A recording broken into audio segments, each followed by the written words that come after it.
Então, quando a gente fala que o stop loss é para limitar prejuízo, a primeira coisa que vem na cabeça do investidor é: ah, não vou usar não, não quero perder. Pois é, mas é para perder menos. É para perder 2, 3, 4% e não para perder 10, 15, 20, 30% do seu dinheiro. Então, se você não aceita perder na bolsa em operações de giro, nem começa.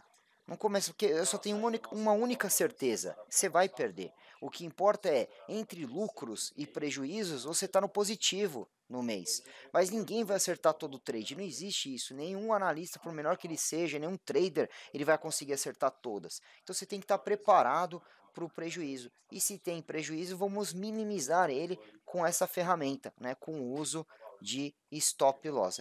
Daí eu vejo que é um recurso muito útil em renda variável, pois não é possível saber antecipadamente se o resultado dessa operação vai ser positivo ou negativo.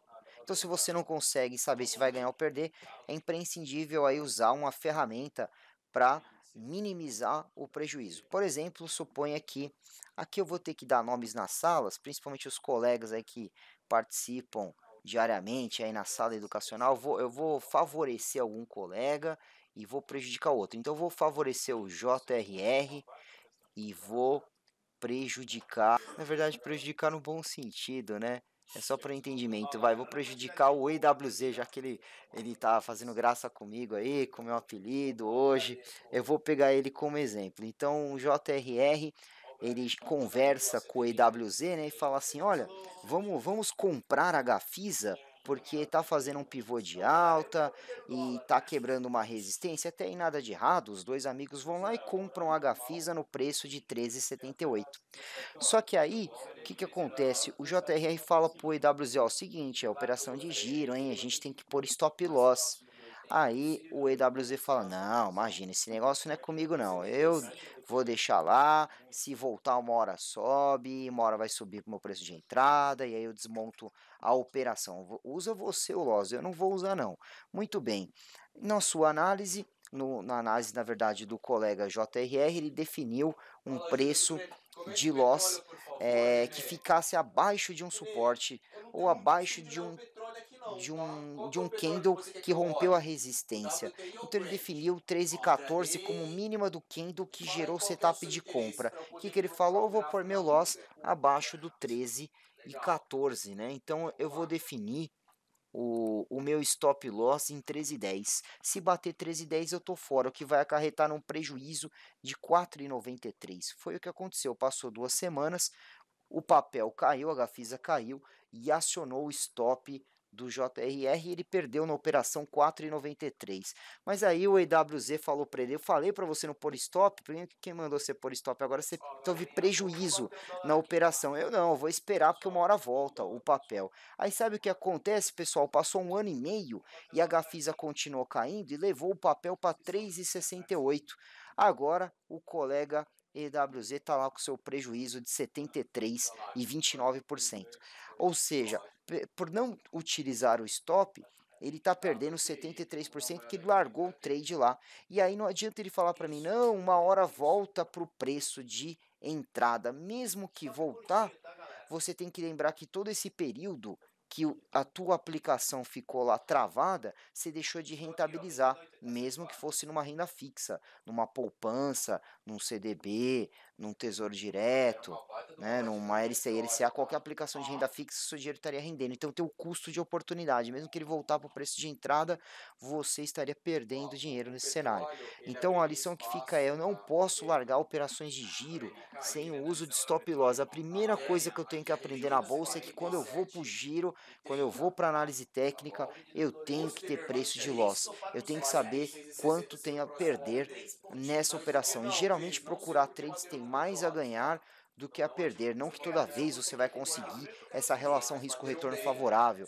Eu vejo alguns grafistas falando de 3 para 1, mas muitas vezes você não vai conseguir uma relação de risco-retorno 3 para 1. Mas se toda vez você soltar trade que tem mais a ganhar do que a perder, certamente você pode ter um índice de acerto baixo que ainda assim vai ser vitorioso na bolsa. Mas isso é temas para já já, quando a gente falar de risco-retorno. Por enquanto, a lição que fica é: não posso largar o trade, eu preciso programar o meu stop loss no home broker. Então aqui está a imagem do pivô de alta, traçado em azul, onde os dois compraram num ponto certo, o problema foi a saída. Um posicionou o loss e perdeu 4,93, mas agora libera o dinheiro dele para outros trades. Não é que ele perdeu 4,93 o principal, ele perdeu 4,93 numa parcela. Isso vocês vão entender quinta-feira, como distribuir o seu dinheiro com análise técnica. Já o colega lá, EWZ, né, perdeu 73. Ele vai falar, poxa, Igor, eu não perdi, eu não realizei.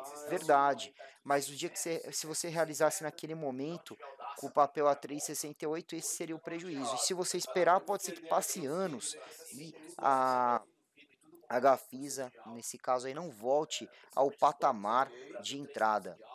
Falamos aqui da importância de programar o loss, e aí vocês podem estar perguntando, legal, Igor, mas como que eu defino um stop loss na análise técnica? Vamos supor que é uma compra, onde que eu deveria posicionar esse stop? Se foi uma compra por quebra de resistência, uma alternativa simples para posicionamento de stop é colocar abaixo da mínima do candle que gerou a entrada. Então vocês estão vendo na primeira imagem, é um pivô de alta, né? Quebrou uma resistência, onde você posiciona o loss? Abaixo da mínima desse último candle que quebrou a resistência. Essa é uma alternativa simples para uso de loss. Igor, e se foi uma compra no fundo, por exemplo, uma linha de suporte, um padrão de candlestick, onde eu posiciono meu stop loss?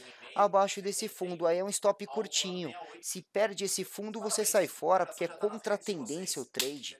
Se você errou essa perna de alta, vamos dizer, você desmonta a operação. Então, quando você compra no fundo, a relação risco-retorno vai te favorecer, você tem pouco a perder e muito a ganhar. Quando você compra por quebra de resistência pode ser uma resistência comum, um pivô de alta como está aí na imagem, a letra N, um rompimento de uma figura gráfica. Então, quando você compra por quebra de resistência, a relação risco-retorno não é tão favorável assim, porque é abaixo da mínima do candle que gerou a entrada. Agora, se esse candle está muito perto da linha de resistência, você tem que dar uma folga. Né? Muitas vezes você não vai conseguir posicionar o stop abaixo do fundo quando é quebra de resistência, porque aí o risco é muito grande. Por isso, essa alternativa de colocar 2 centavos abaixo da mínima do candle que gerou a entrada. Veja, eu falo 2 centavos, mas sempre uso o bom senso. Os números redondos, eles também são zonas naturais de suporte e resistência. Então, coloca abaixo de um número redondo. Exemplo, a mínima era 34,60. Aí tudo bem, vai ser 34,59, 34,58. Agora a mínima era 34,65. Põe no 34,59 o loss, abaixo do redondo, abaixo do 60. Então, essa é uma alternativa para posicionamento de stop. Bom, falamos aqui então de uma compra, mas o mesmo raciocínio você poderia aplicar num trade de venda. Né? Se você está vendendo com a perda de suporte, coloca o stop acima da máxima do candle que gerou essa venda. E se você está vendendo numa linha de resistência, coloca o stop acima dessa linha de resistência. Então, pelo menos você fixa esse preço e aí programando no home broker não tem que estar todo dia acompanhando o trade. Você já tem os stops programados, o que define é o que vai bater primeiro, ou o loss ou o gain.